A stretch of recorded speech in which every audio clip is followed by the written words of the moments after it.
Hello friends, welcome to Chandravarshini audio stories.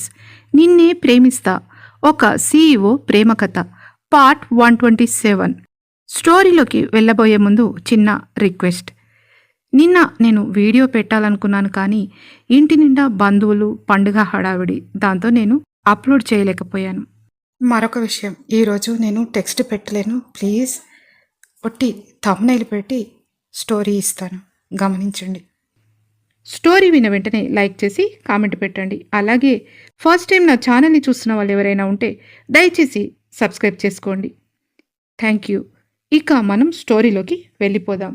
రవళిలో ఇంత villainism ఉందని ఊహించని స్వప్నిక ఒక్కసారిగా షాక్ అవుతుంది. ఇంతలో హాల్లో ఎవరో క్లాప్స్ కొడుతున్న సౌండ్ వినిపించడంతో తలెత్తి చూసిన రవళి కంగారుగా నువ్వా అని అంటుంది. తర్వాత ఏమైందో ఇప్పుడు తెలుసుకుందాం. ఇక్కడ తాతయ్య కృష్ణమూర్తిని తీసుకొని ఆఫీస్కు వెళ్ళిన విజయ్కి ఎదురుగా ఒక బ్యానర్ కనపడుతుంది. దానిపై welcome back the lady business legend Mrs Mallika madam అని రాసుంటుంది. దాన్ని చూసిన కృష్ణమూర్తి గారి ముఖం బాధగా మారిపోతుంది. ఒక్కసారిగా మల్లికా మేడం లైఫ్ అతని కళ్ళ ముందు కదలాడుతుంది. ఎన్నో ఇబ్బందులు పడి ఇక్కడి వరకు వచ్చిన తన కూతురు గుండెను రాయిగా చేసుకుని నిలబడింది. అలాంటిది ఇప్పుడు మళ్ళీ ఏదైతే ఆమెను కుంగదీసిందో అదే విషయం మళ్ళీ ఎదురవడం వల్ల ఇంకా ఎంతగా బాధపడుతుందో అని ఆలోచిస్తున్న కృష్ణమూర్తి గారి కళ్ళు చెమరుస్తాయి. వాళ్ళు రావడం చూసిన కాశీ పరుగున ఎదురుగా వచ్చి, మార్నింగ్ బాస్, మార్నింగ్ ఉండాల్సిన మీటింగ్ని ఆఫ్టర్నూన్ 3 PM మార్చేశాను. అలాగే ఈరోజు మల్లికా మేడం గారికి గ్రాండ్ వెల్కమ్ చెప్పాలని లాస్ట్ వీక్ మీరు స్వప్నిక మేడం చెప్పారు కదా, ఆ అరేంజ్మెంట్స్ అన్నీ రెడీగా ఉన్నాయి అని మెల్లిగా అంటాడు. That's fine. ఇంకా మల్లికా మేడం రానట్టుంది కదా, బయట తన కారు కనపడలేదు అని అంటాడు విజయ్. మేడంకి రిమైండ్ చేద్దామని ఇంతకుముందే ఫోన్ చేశాను బాస్, తన ఫోన్ లిఫ్ట్ చేయట్లేదు, ఏదైనా బిజీగా ఉన్నారేమో అని అంటాడు Kashi. Okay, it's all right, నేను చూసుకుంటాను, ఒక 1 అవర్లో తను వచ్చేలా చేస్తాను అని అంటాడు విజయ్. తర్వాత తన ఛాంబర్లోకి వెళ్ళాక మెల్లిగా రిలాక్స్ అవ్వడానికి జేమ్స్ 2 కాఫీ తీసుకురా అని ఆర్డర్ ఇస్తాడు విజయ్. ఇంకా గంభీరంగా ఉన్న తాతయ్య కృష్ణమూర్తిని గారిని చూస్తాడు విజయ్. ఆయన ఏదో ఆలోచనల్లో మునిగిపోయి కనిపించడంతో, ఏంటి తాతయ్య, ఏం ఆలోచిస్తున్నావు అని అడుగుతాడు విజయ్. ఏం లేదురా, గత 25 సంవత్సరాల నుండి నా ముందు కదలాడిన ఇన్సిడెంట్స్ అన్నీ ఒక్కసారిగా నా మైండ్లో మెదులుతున్నాయి అంతే. కానీ మీ అత్తయ్య స్టేట్స్ నుంచి తిరిగి వచ్చిన రోజే ఈ మీటింగ్ పెట్టడం చాలా బాధగా అనిపించింది. కానీ వాయిదా వేసే టైం లేదు కాబట్టి హరిప్రసాద్ గారు వస్తానని చెప్పగానే మీ అత్తయ్యను తొందరగా రమ్మని పిలవాల్సి వచ్చింది. కానీ తను ఏదైతే మర్చిపోవాలని అనుకుందో అదే చేదు జ్ఞాపకాలు ఇప్పుడు తను మళ్ళీ ఎదుర్కోవాలంటే ఎలాగో నాకు అర్థం కావట్లేదు. ఇది తెలియని మీరు తనకి గ్రాండ్గా వెల్కమ్ పార్టీ అరేంజ్ చేశారు. అటు సంతోషపడాలో ఇటు బాధపడాలో నాకు అర్థం కాని పరిస్థితి అని తన నుదురు రుద్దుకుంటూ అంటారు కృష్ణమూర్తి గారు. తాతయ్య, ఆ కాలం వేరు, ఈ కాలం వేరు. ఇప్పుడు కూడా మీరు పాతవే ఆలోచిస్తూ భవిష్యత్తును పాడు చేసుకుంటున్నారు.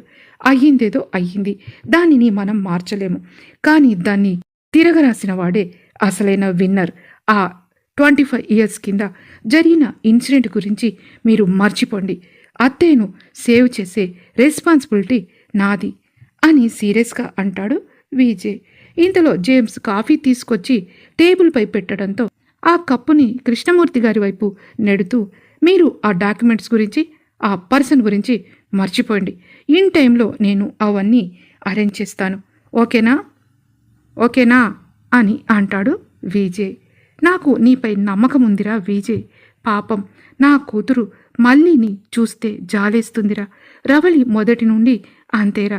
మన ఫ్యామిలీ ఎవరినైతే వద్దంటుందో వాళ్ళనే తన నెత్తిన పెట్టుకుంటుంది అని గంభీరంగా అంటారు కృష్ణమూర్తి గారు. తాతయ్య, మీలో మీరే వాళ్ళ గురించి వీళ్ళ గురించి బాధపడితే దేర్ ఇస్ నో సొల్యూషన్. ఇప్పటికైనా అసలు ఆ 25 ఇయర్స్ బ్యాక్ స్టోరీ ఏంటి, అది మీరు నోరు తెరిచి చెప్తే బాగుంటుంది అని అంటాడు విజయ్. విజయ్, నువ్వు నా మనవడు అని చెప్పుకోవడానికి చాలా గర్వంగా ఉందిరా. ఈరోజు ఎప్పుడెప్పుడు వస్తుందా నీ నుంచి ఈ క్వశ్చన్, ఎప్పుడెప్పుడు వింటానా అని గత కొన్నేళ్లుగా ఎదురు చూస్తున్నానురా నేను. ఖచ్చితంగా నీకు ఆ విషయం చెప్తాను. నువ్వే ఏదో ఒక దారి చూపించి నీ అత్త భవిష్యత్తు బాగు చేయాలరా అని విజయ్ 2 చేతులను పట్టుకుంటారు కృష్ణమూర్తి గారు. తాతయ్య, believe me, I will solve this problem అని తన చేతులను పట్టుకున్న కృష్ణమూర్తి గారి చేతులను నొక్కుతూ భరోసా ఇస్తాడు విజయ్. మీ నాన్న రమేష్ ఇంకా అమరేందర్ ఇద్దరు దగ్గరి ఫ్రెండ్స్. అప్పుడప్పుడు అమరేందర్ మన ఇంటికి వస్తూ ఉండేవాడు. ఆటోమేటిక్గా మల్లిక, అమరేంద్ర ఇద్దరు ఒకరినొకరు ఇష్టపడ్డారు. ఇంకా అప్పటికి మీ నాన్నగారికి పెళ్లి కాలేదు. అమరేందర్కి, మల్లికకి పెళ్లి కుదిరిన తర్వాత మీ అమ్మతో మీ నాన్నగారి పెళ్లి అయ్యింది. ఆ పెళ్లిలో మీ అమ్మ బెస్ట్ ఫ్రెండ్ పరశురామ్ దృష్టి మల్లిక మీద పడింది. వాడు అడిగితే మీ అత్త పెళ్లి కుదిరినట్టు నేను చెప్పాను. తర్వాత వాడి గురించి మాకు ఎవరికి ఏమీ తెలియదు. ఒక 5 years అయ్యాక అమరేంద్ర ద్వారా ఒక 3 సంవత్సరాల కూతురు లాస్యాని పట్టుకుని వచ్చాడు మన ఇంటికి పరశురామ్. అప్పుడు మీ అక్క జ్యోతికకి 7 సంవత్సరాలు, నీకు ఒక 4 years ఉంటాయి. మీ అత్త అప్పుడు ప్రెగ్నెంట్ అని ఆ రోజులను తలుచుకుంటారు కృష్ణమూర్తి గారు. అప్పుడే ఆఫీస్లో అందరూ కూర్చుని డిస్కస్ చేస్తూ ఉండగా అమరేందర్కి ఫోన్ వస్తుంది. ఆ ఫోన్ లిఫ్ట్ చేసి మాట్లాడిన అతను అక్కడ ఉన్న వాళ్ళందరి వైపు సంతోషంగా చూస్తూ థ్యాంక్ యూ మళ్ళీ, థ్యాంక్ యూ సో మచ్ అని నవ్వుతూ ఆమెతో అంటాడు అమరేందర్. ఏంట్రా, ఏమైంది అంత సంతోషంగా ఉన్నావు అని ఆశ్చర్యంగా అడుగుతాడు రమేష్. అతని వైపు అక్కడున్న పరశురామ్ ఇంకా కృష్ణమూర్తి గారు కూడా ఆశ్చర్యంగా చూస్తూ ఉంటారు. దాంతో చిన్నగా నవ్వుతూ, ఒరే రమేష్, నువ్వు మామవు కాబోతున్నావు అని సంతోషంగా అంటాడు అమరేందర్. ఓ అవునా, కంగ్రాచులేషన్స్ రా అమర్, నాకు మాత్రం ఖచ్చితంగా విజయ్ను పెళ్లి చేసుకునే కోడలు కావాలి రోయ్ అని అంటాడు రమేష్. అది సరే అమర్, నువ్వు ఏదో కువైట్ వాళ్ళకి సంబంధించిన బిజినెస్లో ఇన్వెస్ట్ చేస్తున్నావంట కదా, దాని గురించి 25 years వరకు అడగకూడదంట కదా. ఇలాంటి వాటిలో మనం పెట్టుబడి పెట్టడం కరెక్టేనంటావా? ఆ కంపెనీని నమ్మొచ్చా మనం అని అనుమానం వ్యక్తం చేస్తాడు కృష్ణమూర్తి గారు. ఖచ్చితంగా చేయొచ్చు మావయ్య. ఇది రాయల్ కేఐ బిల్డర్స్ అని ఇంటర్నేషనల్ కంపెనీ. దీని హెడ్ ఆఫీస్ కువైట్లో ఉంది. బిజినెస్లో దాదాపు 30 ఏళ్ల నుండి చాలా నేమ్ ఫేమ్ సంపాదించిన కంపెనీ ఇది. ఫ్రాడ్ కాదు అని నమ్మకంగా అంటాడు అమరేందర్. బిజినెస్లో అతని తెలివితేటలు తెలిసిన రమేష్, అవును నాన్న, అమర్ ఒకసారి చెప్పాడంటే అది తప్పకుండా జెన్యూన్ కంపెనీ అయ్యుంటుంది. నేను కూడా ఇన్వెస్ట్ చేస్తున్నాను అందులో అని అంటాడు రమేష్. అవును పరశురామ్, నీ సంగతేంటి? నీ ఫ్రెండ్ చెప్పింది నువ్వు కూడా ఓకే చేస్తావా అని డౌట్ఫుల్గా అడుగుతాడు కృష్ణమూర్తి గారు. అవును అంకుల్ అని అంటాడు పరశురామ్. ఇంతలో అక్కడికి ఆ Kuwait company royal KI builders వాళ్ళు రావడంతో అమరేందర్ వాళ్ళని అక్కడున్న అందరికీ పరిచయం చేస్తాడు. వాళ్ళు మొత్తం ఇంగ్లీష్లో మాట్లాడుతుంటారు. తర్వాత తన చెక్ బుక్ తీసి, ఇదిగోండి, దిస్ ఈస్ 25 lakhs చెక్ అని దానిపై 25 lakhs అమౌంట్ రాసి వాళ్లకు ఇస్తాడు అమరేందర్. మామయ్య, ఈరోజు మీ కూతురు గుడ్ న్యూస్ చెప్పింది కాబట్టి ఈ షేర్స్ మొత్తం మళ్ళీ పైన తీసుకుంటున్నాను.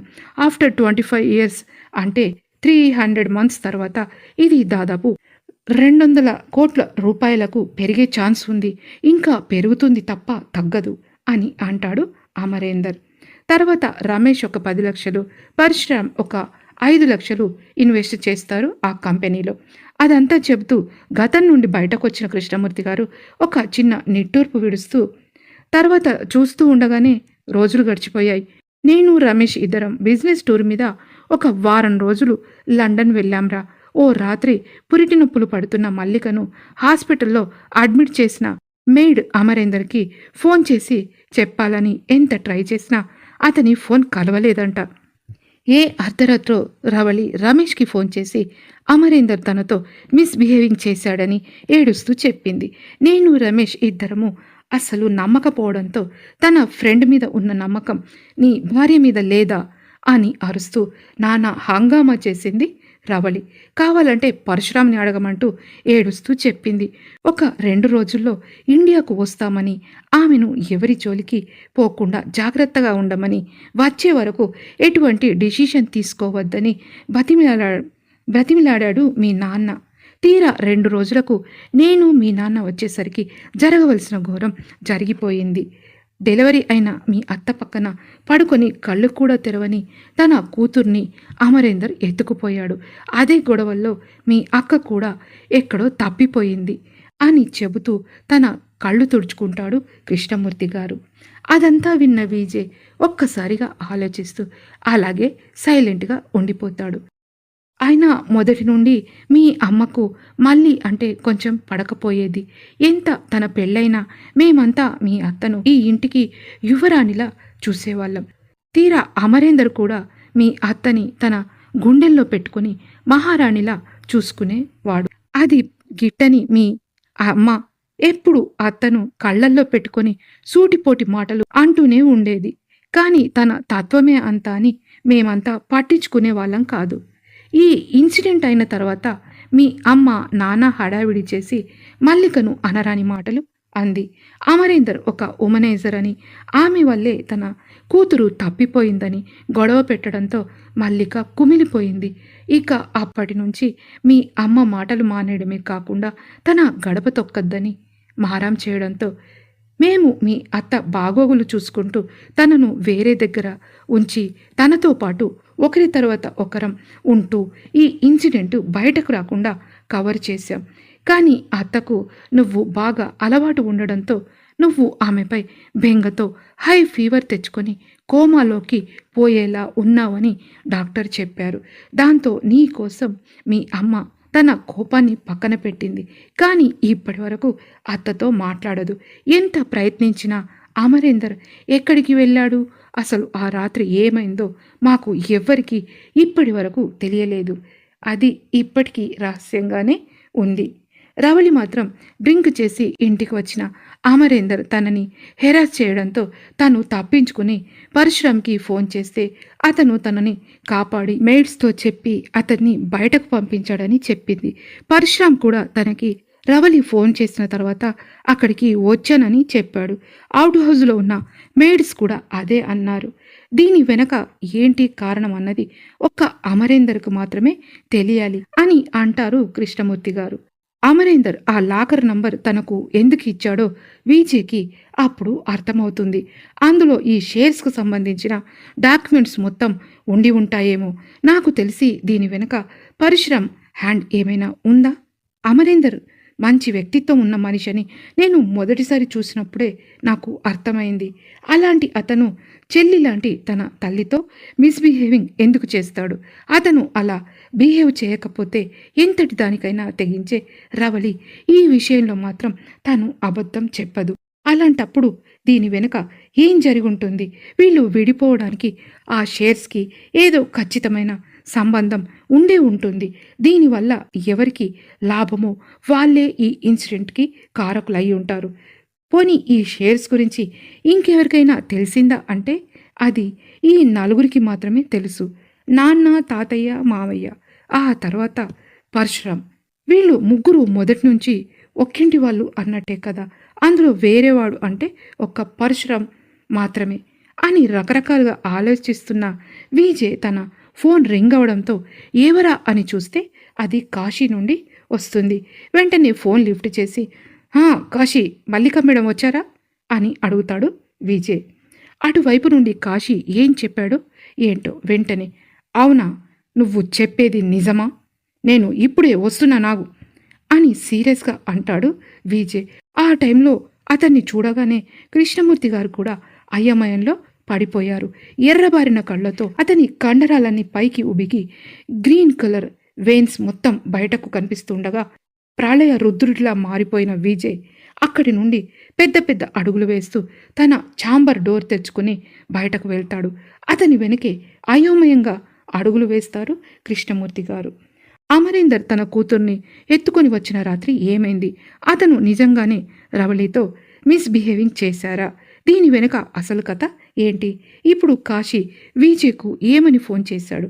ఎందుకంత కోపంగా విజయ్ తన ఛాంబర్ నుంచి బయటకు వెళ్ళిపోయాడు? తెలుసుకోవడానికి తర్వాత పాటు వినండి. విన్న వెంటనే లైక్ చేసి కామెంట్ పెట్టండి. అలాగే ఫస్ట్ టైం నా ఛానల్ని చూస్తున్న వాళ్ళు ఎవరైనా ఉంటే దయచేసి వెంటనే సబ్స్క్రైబ్ చేసుకోండి. Thank you.